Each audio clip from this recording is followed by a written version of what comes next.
dynastie au pouvoir depuis 50-60 ans, enfin, presque le début quasiment, qui est née d'un crime colonial, voilà, l'assassinat de Sylvanus Olympio, qui était le premier président du Togo.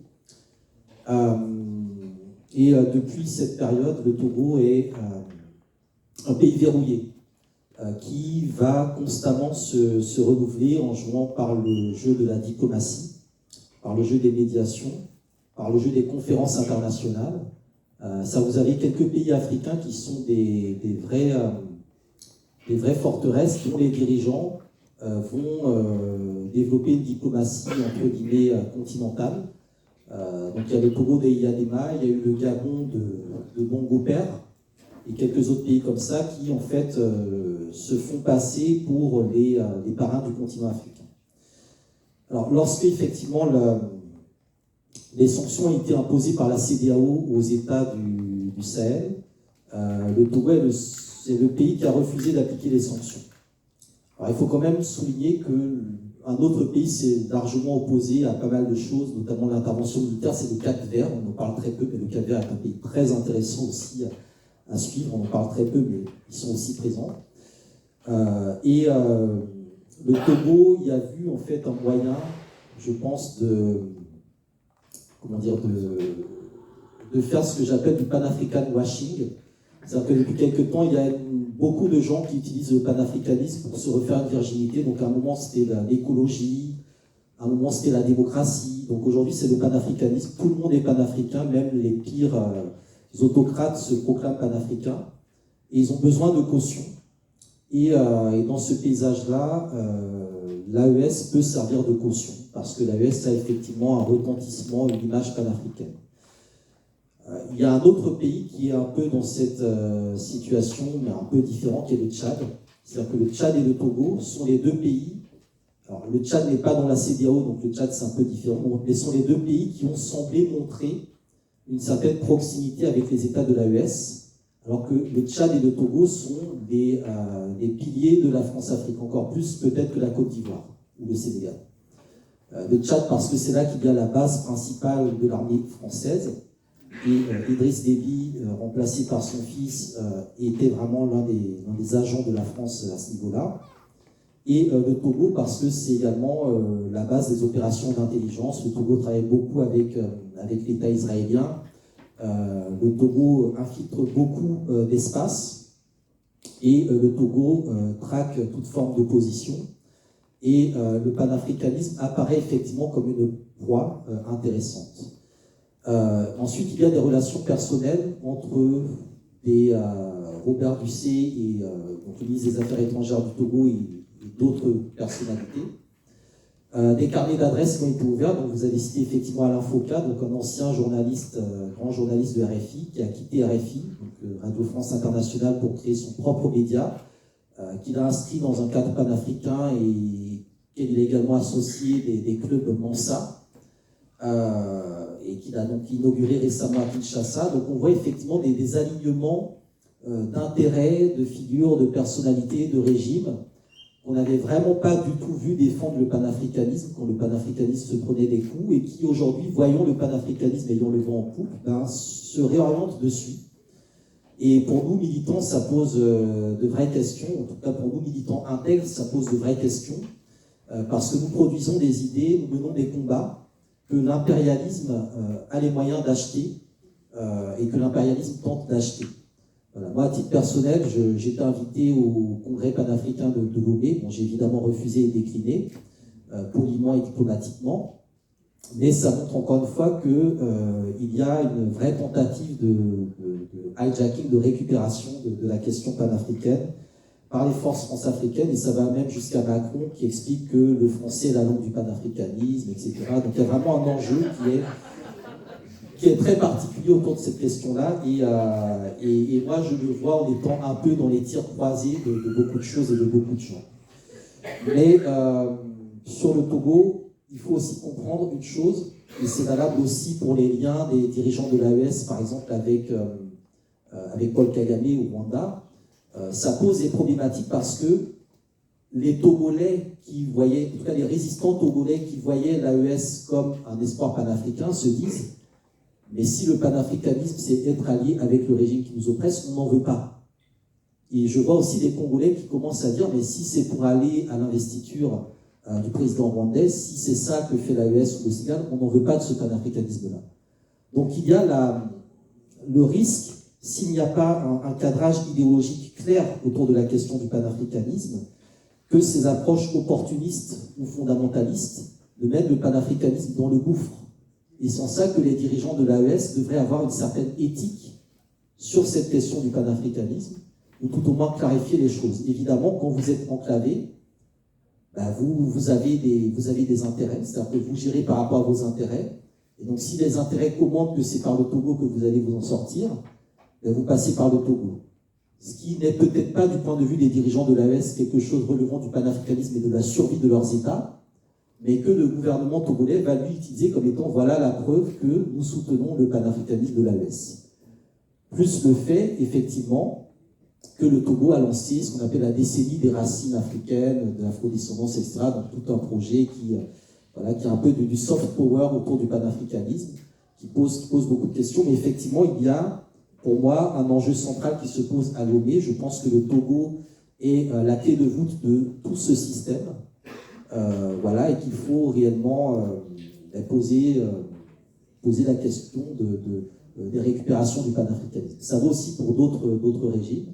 Moi je suis béninois, donc je suis très content quand le gouvernement de Patrice Talon promulgue une loi qui permet aux afro-descendants de prendre la nationalité béninoise. Pour moi, c'est quelque chose de totalement panafricaniste.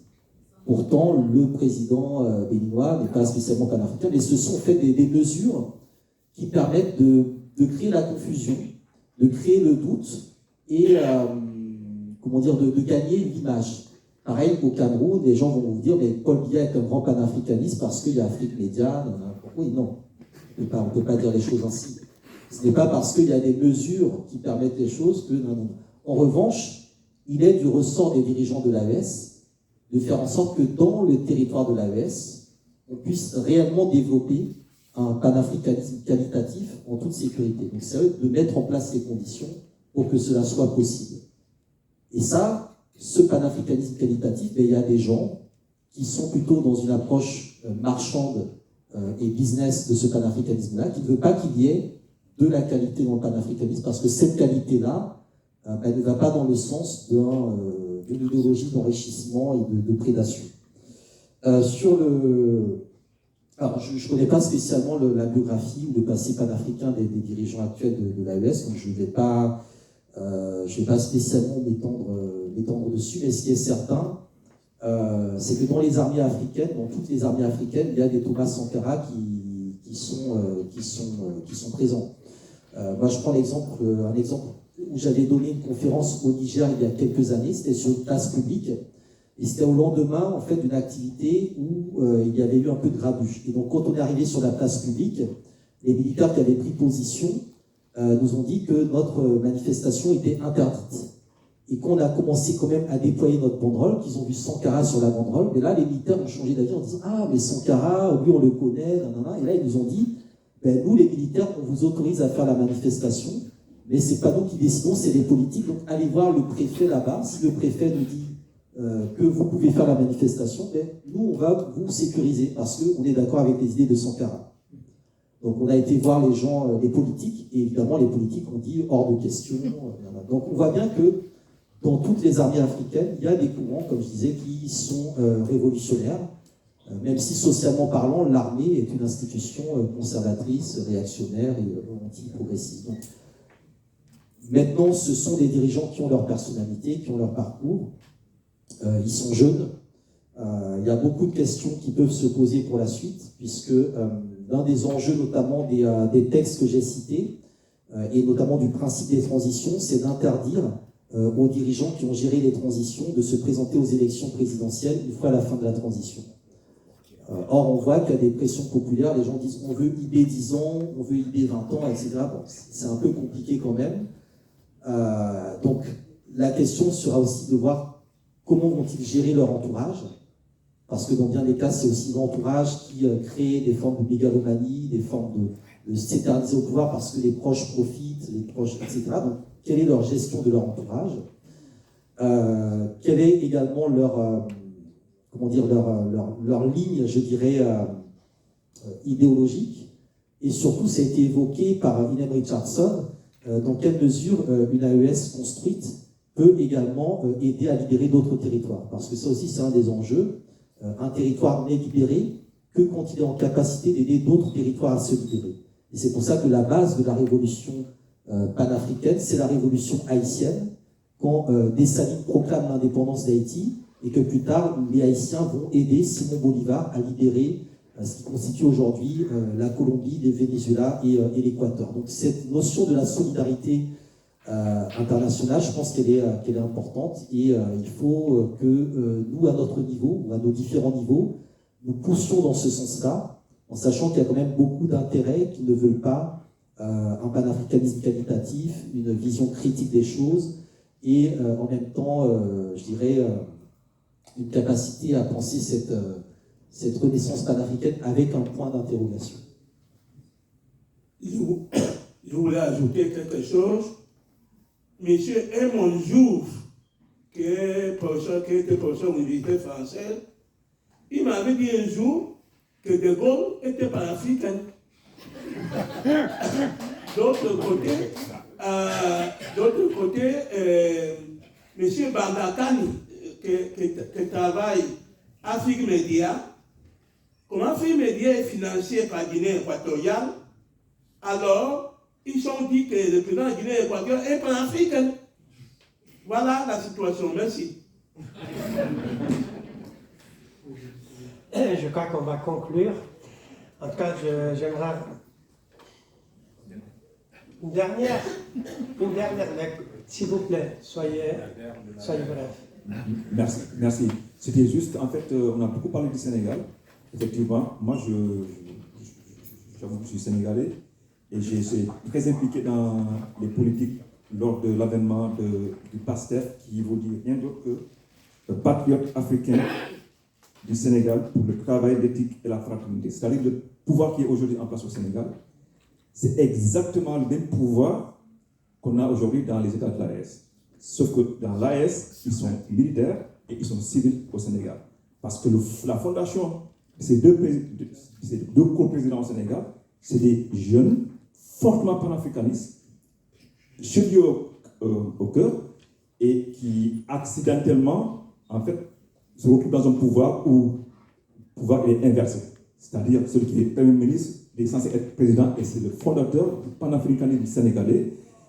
Et de citer le Sénégal aujourd'hui comme vous l'avez fait, je pense que c'est juste, je suis tout à fait d'accord, mais j'aimerais quand même préciser que fondamentalement, le PASTEF, c'est un parti panafricaniste qui est advenu au Sénégal. Ça, pour moi, c'est important de le préciser. Merci beaucoup. Merci. On va arrêter.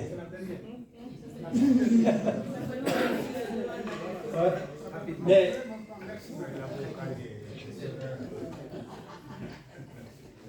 je voudrais remercier les initiateurs. N'oublions pas que nous sommes à Genève. C'est souvent le départ de certaines grandes décisions. Cette rencontre ce soir est capitale. Ce n'est pas dans un pays africain, c'est à Genève. Et Genève, ce n'est pas n'importe quelle ville. Toutes les grandes organisations de ce monde sont représentées d'une certaine façon ici à Genève. Merci pour cela. Je voudrais vous dire une chose. Dans vos réponses tout à l'heure, aux questions qui ont été posées, se trouvent des problématiques. Mais je voudrais juste donner un élément. Attention, lorsque nos frères arabes ont commencé leur révolution, tout le monde a parlé du printemps arabe. C'était beau. Aujourd'hui, c'est l'Afrique noire qui est en train de changer avec ces trois pays. Est-ce que vous trouvez opportun de parler encore de coup d'État? Non, moi je pense que c'est un élément négatif à connotation vraiment qu'il faut mettre de côté. Non, c'est une révolution qui passe par les militaires. Ce ne sont pas des coups d'État. Combien de morts il y a eu quand il y a eu ces fameux coups d'État? Non, pas de morts. Rien du tout. Donc ce ne sont pas des coups d'État. Les coups d'État, quand on parle de coups d'État, historiquement, ça vient de l'extérieur. Des gens qui n'apprécient pas le pouvoir viennent et enlèvent ce pouvoir pour placer leur pouvoir. C'est cela les coups d'État. Ce qui se passe en Afrique, ce ne sont pas des coups d'État. Très bien. Il faut bien les garder. Je ne suis pas totalement d'accord. Bon, je trouve dommage de terminer sur cette parole-là, mais on va terminer dessus. Mais je ne suis vraiment pas... Enfin, je ne veux pas m'agacer. Voilà, on va terminer dessus, mais merci. Voilà, parce que je veux pas déballer la grosse artillerie. Je suis pas là, je suis pas venu pour ça. Mais les mots que j'utilise sont vraiment pesés, historiquement parlant. Ils sont vraiment pesés, historiquement parlant. Après, je peux comprendre qu'on ait envie que le mot révolution est effectivement plus sexy, plus beau, plus propre, plus romantique que le mot coup d'État. Pourquoi pas? Mais je pense qu'il faut quand même rester sur des éléments historiques fondés, des analyses fondées, et ne pas se laisser aller à du sentimentalisme. C'est très important. Voilà. Alors, il ne me reste que remercier à tous nos invités, à tous pour leur contribution, et puis vous êtes déplacés ce soir pour assister à cette conférence. J'aimerais aussi remercier à l'équipe du CETUM et de Umaja pour l'organisation de cette soirée, et puis toutes les organisations qui ont soutenu. Et je vous donne rendez-vous peut-être à une autre occasion. Bonne soirée à toutes et à tous. Merci.